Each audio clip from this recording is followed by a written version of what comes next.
हाय दोस्तों, मैं C R C Sharma, chairman VSI Jaipur.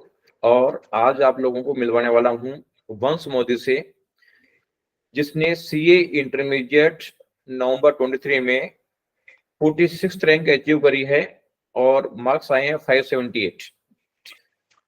वंश, very very congratulations. Thank you sir. और कैसा लगा आपको जब आपको पता चला कि आप रैंक में आए हैं? सर बहुत अच्छा ही लगा। जैसे पहले तो मेरे भैया का फोन आया था कि रिजल्ट आ गया, पर उससे पहले तो मैं जैसे बैठा ही था क्योंकि बहुत डर लग रहा था रिजल्ट का। फिर भैया का फोन आया तो रिजल्ट देखा तो सबसे पहले तो पास ही देखा। फिर मुझे तो लगा भी नहीं था कि 578 पर मेरी कोई रैंक होगी, पर फिर भी चलो मैंने रैंक चेक करी तो उसमें रैंक थी, तो फिर बहुत अच्छा लगा वो देख के। बहुत अच्छी बात है, क्योंकि सीए की एग्जाम्स का रिजल्ट 10% का अराउंड रहता है। पास होना बहुत मुश्किल है, और उसमें अगर रैंक के साथ पास करो तो उसकी बात ही कुछ और है। अच्छा, ये बताओ, आप जब क्लासेस ले रहे थे, उसके बाद में क्लासेस खत्म होने के बाद में आपके मॉक टेस्ट हुए और गाइडेंस वगैरह मिलती थी, तो उस समय जब क्लासेस चल रही थी आपकी, उस समय आपका क्या शेड्यूल रहता था? सर जैसे 8 घंटे की जैसे नॉर्मली क्लासेस रहती थी हमारी, तो उन क्लासेस को कंप्लीट करके बाकी जो टाइम रहता था उसमें जो प्रैक्टिकल सब्जेक्ट्स थे उनका सारा होमवर्क करके जितने ज़्यादा प्रैक्टिकल क्वेश्चन सॉल्व कर पाता था उतने, और फिर वो जो थ्योरी का जितना भी पढ़ा है वो सारा रिवाइज कर लेता था मैं। मतलब शेड्यूल चल रही थी उस समय, क्लासेस जितनी होती थी उसको डेली के डेली रेस्पेक्टिव पार्ट को रिवाइज करते थे, एक बार यस रिविजन सर। करके छोड़ते थे उसको। और जो 50% टेस्ट सीरीज चल रही थी आपकी उस समय, उसके कैसे तैयारी करते थे? सर जैसे अब सारा होमवर्क करने के बाद बस थोड़ा सा टाइम निकालता था रोज, 2-3 घंटे का, 2 घंटा लास्ट समझ लो। तो फिर बस उस टाइम में अपना मॉक टेस्ट का रिवाइज करता था फिर मैं। मतलब 2 घंटे के अलावा 2 घंटे बच जाते थे उस डेली का रिवीजन में, 2 घंटे फिर मॉक टेस्ट की वर्किंग चलती थी मतलब उस समय। Yes sir. अब जब आपका कोर्स कंप्लीट हो गया था, अराउंड 4.5 महीने पहले आपका कोर्स कंप्लीट हो गया था, तो उस समय आपका मॉक टेस्ट चालू हो गए थे, और मॉक टेस्ट के समय आप रिवीजन करते थे, तो उस समय जो फर्स्ट सीरीज थी आपकी, 2 सीरीज हुई थी, तो फर्स्ट सीरीज में जो टाइम मिलता था उसमें किस तरह से रिवीजन करते थे, और पूरा रिवीजन हो जाता था क्या आपका?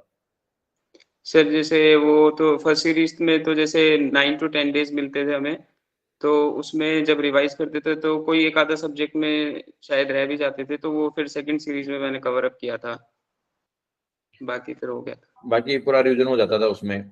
Yes sir. और सेकंड सीरीज में टाइम आधा हो गया था, उस समय रिवीजन पूरा हो रहा था, या उसमें यस। इसके बाद आपको 20 डेज का टाइम मिला था उसमें?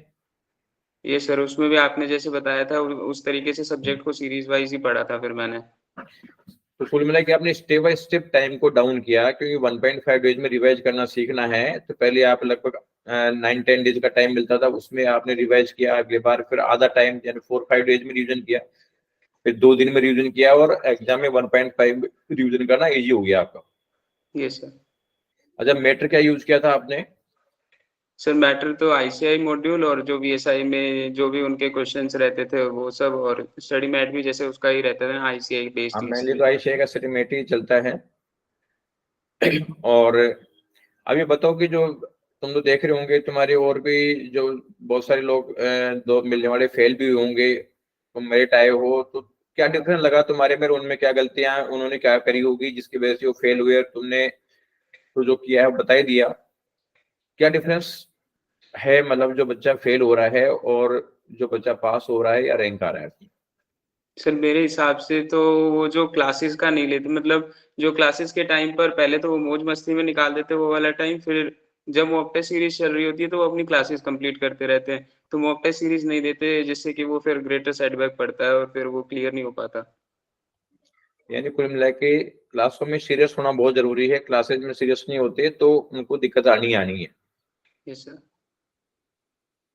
अच्छा, ये बताओ आप, और क्या कमी लग रही है, मतलब किस वजह से फेल होने का और क्या रीजन है? एक तो क्लासों में सीरियस नहीं होते, वो फिर मॉक टेस्ट में नहीं दे पाते हैं, तो एक तो वो प्रॉब्लम आ जाती है। इसके अलावा और क्या रहता है? सर और ये जो रिवीजन वीडियोस में टाइम वेस्ट हो रहा है वो सबसे ज्यादा है, मतलब वो जितना सेल्फ स्टडी पे रहे उतना ज्यादा अच्छा है, वो वीडियोस में जैसे जो यूट्यूब पे वीडियोस चलती हैं ये तो बहुत बेकार है मतलब। यूट्यूब वीडियोज वगैरह देखते रहते हैं? ये सर वो लेक्चर्स लेते रहते हैं उस पे भी। अच्छा, वहां पे भी देखते हैं, मतलब खुद दिमाग पे जोर लगाने के बजाय वो देखते हैं कि यार बिना मेहनत करें मतलब कहीं ना कहीं से चीजें मिल जाए, yes sir.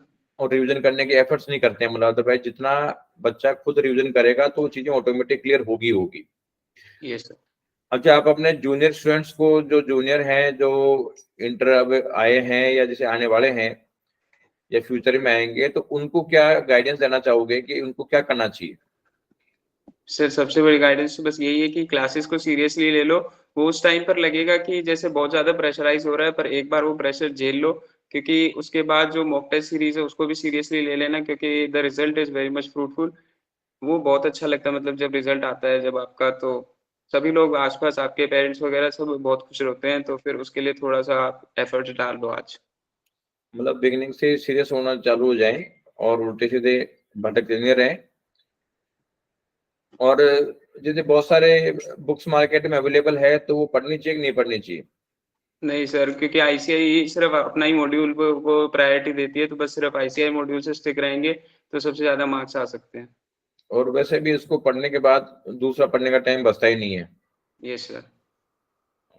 Thank you once, आपका गाइडेंस बच्चों को हेल्प करेगा, और we wish you for bright future.